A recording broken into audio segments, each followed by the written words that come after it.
தமிழ் தேசிய உணர்வுள்ளவர்கள் சற்று விலகி இருந்தாலும் உங்களுடைய தாய் கட்சியான தமிழரசு கட்சியோடு இணைந்து ஆட்சி அமைப்பதற்கு ஒத்துழைக்க வேண்டும் என்பதை கேட்டுக்கொள்கின்றோம். தேர்தல் முடிந்துவிட்டது. உள்ளூராட்சி சபை தேர்தல் முடிந்துவிட்டது. தேர்தலுக்கு பின்னர் சபைகளை அமைக்கின்ற செயற்பாடுகள் நடைபெற்றுக் கொண்டிருக்கின்றன. இந்த இடத்தில் எல்லோருக்கும் தெரியும், அறிமுகம் செய்யப்பட்டிருக்கின்ற பிரதித்துவ முறை என்பது ஒரு சிக்கலான பிரதித்துவ முறை. இதனூடாக வட்டாரத்தில் வெற்றி பெற்ற உறுப்பினர்கள், பட்டியல் மூலமாக வெற்றி பெற்ற உறுப்பினர்கள், இன்னும் ஒன்றாக காணப்படுவது தொங்கு நிலை ஆசனங்கள் பெற்றவர்கள் என்று 3 வகையான உறுப்பினர்கள் பெரும்பாலும் பல சபைகளில் இடம்பெற்றிருக்கின்றார்கள். இந்த நிலையில் ஆளுங்கட்சியாக இருந்தால் என்ன அல்லது எதிர்கட்சிகளாக இருந்தால் என்ன, எல்லா கட்சிகளுக்கும் சபைகளை அமைக்கின்ற விடயத்தில் சிரமங்கள், சிக்கல்கள் காணப்படுகின்றன. எனவே மட்டக்களப்பை பொறுத்தமட்டில் தமிழரசு கட்சியை பொறுத்த அளவில் கணிசமான ஆசனங்களை கைப்பற்றி இருக்கின்றது. கணிசமான ஆசனங்களை கைப்பற்றி இருந்த போதிலும் அதில் 3 வகையான நிலைமை காணப்படுகின்றது. ஒன்று, தனித்து நின்று ஆட்சியாக அமைக்கக்கூடிய கணிசமான பெரும்பான்மையை பெற்றிருக்கின்ற சூழ்நிலை காணப்படுகின்றது.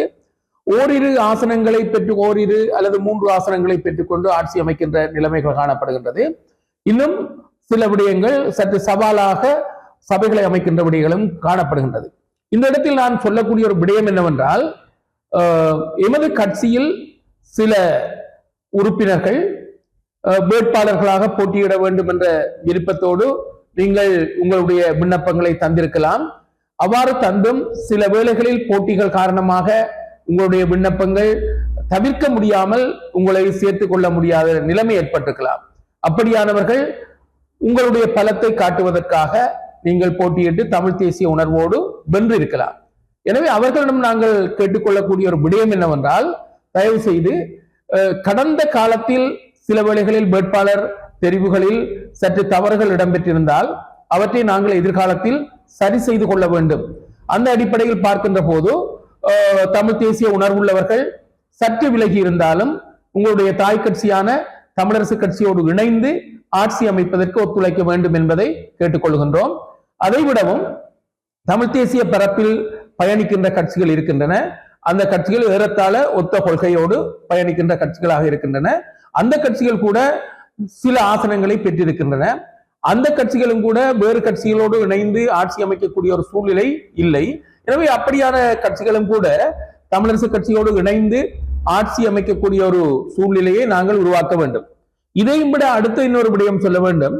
மட்டக்களப்பு மாவட்டம் என்பது பல்லின சமூகத்தை கொண்ட ஒரு மாவட்டம். அதாவது தமிழர்கள், முஸ்லிம்கள் வாழுகின்ற ஒரு மாவட்டமாக இருக்கின்றன. கடந்த காலத்திலும் கூட தமிழ் மக்கள் விடுதலை புலிகள் கட்சியினர் தமது சபை ஒன்றினை அமைப்பதற்காக முஸ்லிம் காங்கிரஸ் கட்சியோடு இணைந்து அவர்கள் ஆட்சி அமைத்திருக்கின்றார்கள் என்பதை எங்களுடைய முன்னாள் அமைச்சரும் இந்நாள் பாராளுமன்ற உறுப்பினருமான இஸ்புல்லா அவர்கள் அந்த கருத்தினை வெளிப்படுத்தியிருந்தார். உண்மையும் கூட அதுதான். அவை தவிர்க்க முடியாத சூழல். அவர்களுக்கும் ஆட்சி அமைப்பதற்கு தமிழ் பிரதித்துவம் தேவைப்படுகின்றது. எங்களுக்கும் சில சபைகளில் ஆட்சி அமைப்பதற்கு அவர்களுடைய தேவை உணரப்படுகின்றது. இது எந்த கட்சியாக இருந்தாலும் இப்படியான ஒரு நிலைமை காணப்படுகின்றது. அதாவது பரஸ்பரம் ஒரு சபையில் தமிழ் பிரதித்துவம் அதிகமாக இருக்கின்ற போது அந்த தமிழ் பிரதித்துவத்தோடு இணைந்து ஆட்சி அமைப்பதற்கு சில முஸ்லிம் சகோதரர்கள் தயாராக இருக்கின்றார்கள். அதே போன்று முஸ்லிம் பிரதித்துவம் அதிகமாக இருக்கின்ற சில இடங்களில் தமிழர் பிரதித்துவம் குறைவாக இருக்கிற இடங்களில் தங்களுக்கு ஆட்சி அமைப்பதற்கு எமது உறுப்பினர்களின் தேவை இருக்கின்றது. எனவே அந்த அடிப்படையில் பார்க்கின்ற போது இதில் நாங்கள் எந்த ஒரு நிலையிலும் அடம்பிடித்துக் கொண்டு நிற்க முடியாத நிலைமை இது காணப்படுகின்றது. கடந்த காலத்திலும் கூட அதனை அழகாக எங்களுடைய பாராளுமன்ற உறுப்பினர் ஹிஸ்புல்லா அவர்கள் குறிப்பிட்டிருந்தார். கடந்த காலத்தில் சபை அமைக்கின்ற விடயத்தில் டிஎம்பிபி கட்சியினர் தங்களோடு பேரம் பேசி வாகரை பிரதேச சபையை கைப்பற்றின விடயத்தையும் கூட அவர் சொல்லியிருந்தார். பாலச்சேனையிலும் கூட அவ்வாறு நடந்தது என்று குறிப்பிட்டிருந்தார். ஆகவே இது எந்த கட்சிக்குமோ ஒரு தவிர்க்க முடியாத ஒரு நிலைமை ஒன்று காணப்படுகின்றது. எனவே தயவு செய்து நாங்கள் சொல்லக்கூடிய ஒரு விடயம் என்னவென்றால், பரஸ்பரம் புரிந்துணர்வோடு முஸ்லிம் சபைகளை அமைப்பதற்கு அல்லது முஸ்லிம் கட்சிகள் சபைகளை அமைப்பதற்கு தமிழ் தேசியம் சார்ந்த கட்சிகளின் உதவியை வேண்டி நிற்கின்றன. அதே போன்று தமிழ் தேசிய கட்சிகள் ஆட்சி அமைப்பதற்கு முஸ்லிம் உறுப்பினர்கள் ஒரு சிலரின் ஆதரவை வேண்டி நிற்கின்றபடியால் இவற்றையெல்லாம் விமர்சித்து பெரிதாக்க வேண்டிய ஒரு நிலைமை இல்லை. எனவே தமிழ் தேசிய பரப்பில் இருக்கின்ற கட்சிகளும் ஒன்றாக இணைந்து ஆட்சி அமைக்கலாம். அதே போன்று பரஸ்பர ஒத்துழைப்பை வழங்கக்கூடிய விதத்தில் தமிழ் பேசுகின்ற கட்சிகள் என்ற அடிப்படையிலும் இணையக்கூடிய வாய்ப்பு இருக்கிறது. எனவே இவற்றை செய்து கொள்ள வேண்டும்.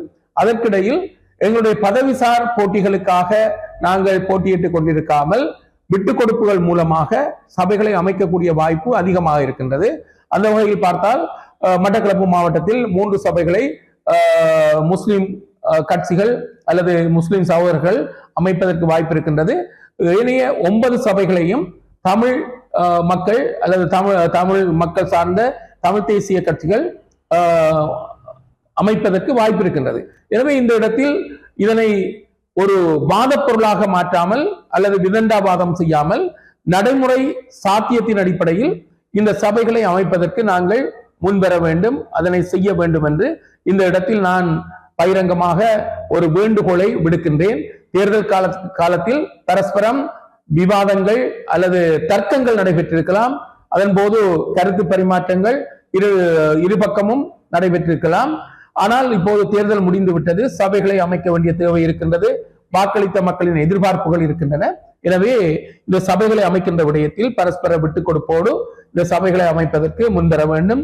அதிகபட்சமான ஆசனங்களை பெற்ற கட்சிகள் என்ற அடிப்படையில் அவற்றுக்கு இந்த சபைகளை அமைப்பதற்கான ஒரு யோக்கியதை இருக்கின்றது என்பது என்னுடைய கருத்தாக இருக்கின்றது. இதுதான் இப்போதைய கள நிலவரமாக இருக்கின்றது. அதேவேளை இந்த சபைகளை அமைக்கின்ற விடயத்தில் தவறான வழிமுறைகளை பின்பற்றுகின்றவர்கள், அதாவது மனித கௌரவ உறுப்பினர்களை பணத்தினால் பரிமாற்றம் செய்கின்ற அந்த செயல்பாடுகளில் ஈடுபடுகின்ற செயல்பாடுகள் இருக்கக்கூடாது. அது எங்களுடைய கௌரவ உறுப்பினர்களை மலினப்படுத்துகின்ற ஒரு செயல்பாடாகத்தான் அமைந்திருக்கும். எனவே அப்படியான செயல்பாடுகளை கைவிட வேண்டும். அது ஒரு மோசடியான செயல்பாடாகவும் இருக்கும் என்பதை இந்த இடத்தில் நான் திட்ட தெளிவாக கூறிக்கொள்ள விரும்புகின்றேன். பெரும்பாலும் வடக்கு கிழக்கில் தென்னிலங்கை சார்ந்த கட்சிகள் ஆட்சி அமைப்பது என்பது சிரமமான விடயம். ஏனென்றால் அவர்களுடைய பெரும்பான்மை என்பது பெரும்பான்மை இனத்தவர்கள் என்ற அடிப்படையில் தென்னிலங்கையில் சாத்தியமாக இருந்தாலும் வடக்கு கிழக்கில் அந்த சாத்தியம் இல்லை. ஏனென்றால் தென்னிலங்கை சார்ந்த கட்சிகள் சமத்துவம் பேசினாலும் சமத்துவ அடிப்படையில் தீர்வுகளை காண்பதற்கு முன்வரவில்லை என்பதை தமிழர்கள் 6 மாத காலத்திற்குள் விளங்கி கொண்டிருக்கின்றார்கள். எனவே இந்த இடத்தில் நான் சொல்லக்கூடிய ஒரு விடயம் புரிந்துணர்வு, விட்டுக் கொடுப்பு, அதே வேளையில் பெருந்தன்மை என்ற அடிப்படையில் இந்த சபைகளை அமைக்க வேண்டிய தேவை இருக்கின்றது. அதனை எமது கௌரவ உறுப்பினர்கள் தங்களுடைய கௌரவத்தை தாழ்த்தி கொள்ளாமல் செய்வதற்கு முன்வருவார்கள் என்ற நம்பிக்கை எனக்கு உண்டு.